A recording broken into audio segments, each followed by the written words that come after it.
Welcome. Today we're talking about the truck of choice for several political organizations. We're talking about organizations such as Al-Qaeda, the Taliban, and of course ISIS. So why do they like these trucks? Is it because they can fit a bunch of dudes in the back holding AK-47s? Probably. But I think it's because of two other reasons: reliability and off-road capabilities. The Toyota Tacoma was released in 1995 as a replacement for what we call the Toyota pickup truck here in the US, or the Toyota Hilux elsewhere. The main difference between the Tacoma and the Hilux is that the Tacoma was focused on superior ride quality, handling, safety, and comfort, whereas the Hilux focused more on max towing capacity and ruggedness. These differences can be chalked up to the fact that in North America we use pickup trucks for personal vehicles instead of agricultural, commercial, or terrorism purposes. The first generation stuck around until 2004 when it was replaced by the second generation, which lasted until 2015 when it was replaced by the current third generation.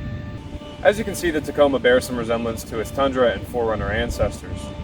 In the redesign, they added more high-strength steel to the frame, they got rid of the regular cab and only offered the access or the double cab, and they updated the suspension, rear axle, and rear differential. In 2020, the Tacoma received a facelift. It received Apple CarPlay and Android Auto compatibility, a power driver seat, as well as a panoramic view monitor for the double cab on the limited trim. This is the 2018 Toyota Tacoma TRD off-road double cab with a 5-foot bed. It has 16-inch alloy wheels, as well as a paint color of Barcelona red mica, which looks good in person as it does on camera. As we know, when buying a truck, there's lots of options. This one's no different. First, you have to pick which trim you want. The Tacoma has 6 of them. Next, you have to figure out if you want 4x4 or if 2-wheel drive will get the job done. Then you have cab size. You have 2 options, either the access cab or this double cab. Also, choose your bed size. There's 2 options, 5-foot or 6-foot. And finally, with some trims, you have the option of the engine, and again you have 2 options, both of which come with a 6-speed transmission.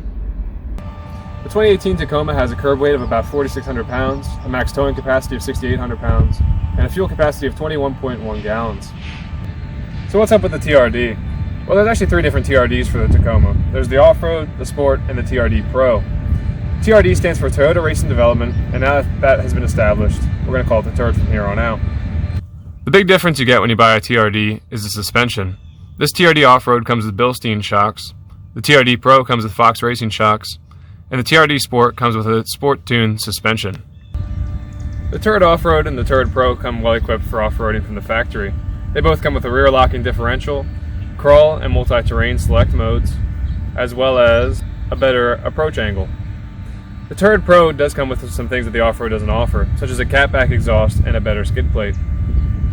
The Turd trims come with a bunch of extra cosmetic features, technology, and most importantly, a sticker. Personally, if I were in the market for an off-roading truck and I wanted the Tacoma, I would go with the off-road trim. With over an $8,000 price difference, you could buy the catback exhaust, a skid plate, and still have a bunch of money left over for off-roading modifications. As I said before, I think this is the most cost-effective off-roading trim for the Tacoma. It comes with a skid plate, Bilstein shocks, and 9.4 inches of ground clearance. However, it also has some cool technology such as the MTS and crawl control modes. Let's talk about those. MTS, or multi-terrain select, limits tire slippage depending on the terrain. First, you put the truck in 4-wheel low, press this button here, and then you turn this knob here to select the terrain that you want.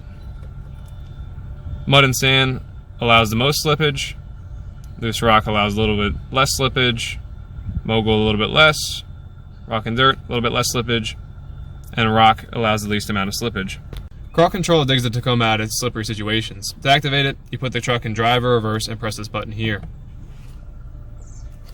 Then, you let your foot off the brake, and the truck automatically modulates the accelerator and the brake to get you unstuck.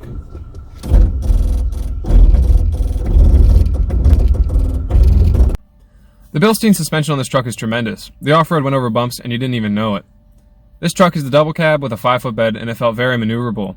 This is not surprising considering how much smaller it is than the larger trucks that I have driven. I really like the steering on this truck. It felt as if it was reading my mind when I steered. It was a really smooth experience. There are 2 glaring things that this truck is missing: automatic headlights and a power seat. I have no idea how they are not included in an MSRP of about $35,000, but they weren't. That being said, the seats were very comfortable and adjustable to the passengers. The Tacoma's not even bad for truck purposes. It has an easy drop tailgate, 4 factory cleats installed, as well as 4 tie downs, power in the bed, as well as storage compartments on both sides. It also comes with the option of factory installed GoPro mounts. This is if you plan to record your off-roading and inevitably roll it because you have no idea what you're doing. It comes with a backup camera, but it doesn't have the adaptive guidelines or proximity sensors that we've seen on much cheaper cars. There's no dual zone climate or heated seats. However, it does come with a nice wireless charger for your phone, which works well.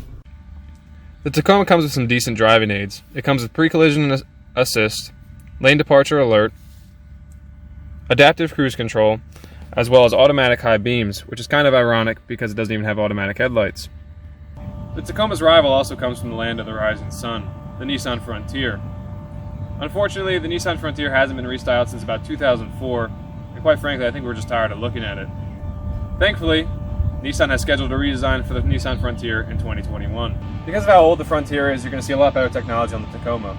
The Tacoma is also a more worthwhile off-roading vehicle. However, the Frontier is $6,000 cheaper than the Tacoma. So if you don't care about off-roading or technology, buy a Frontier. However, if you do care about those two, buy a Tacoma. The pros for the Tacoma are its off-roading capabilities with a 9.4-inch ground clearance, as well as factory skid plate, its ride with the Bilstein shocks, its driving assist with a lane departure alert, pre-collision assist, as well as adaptive cruise control and high beam assist. Its style, it's a good-looking truck, and it's also very reliable. Its cons are its climate control. With no dual-zone climate or heated seats, it's definitely lacking against competitors of its class. It has manual seats still instead of power seats, which is mind-boggling. Doesn't have automatic headlights, which again is absolutely crazy, and it's a pretty expensive truck. The Toyota Tacoma is a great pickup truck. It has several different configurations to appeal to any buyer. If you're looking for a good off-roading truck and can't quite afford a Ford Raptor, I would certainly recommend the Tacoma. Even though the Tacoma has a high price, don't let that put you off. The Tacoma has had the #1 resale value in the US for 5 years straight now, so you won't lose too much money on it. Please put any questions or comments you may have below. Thank you.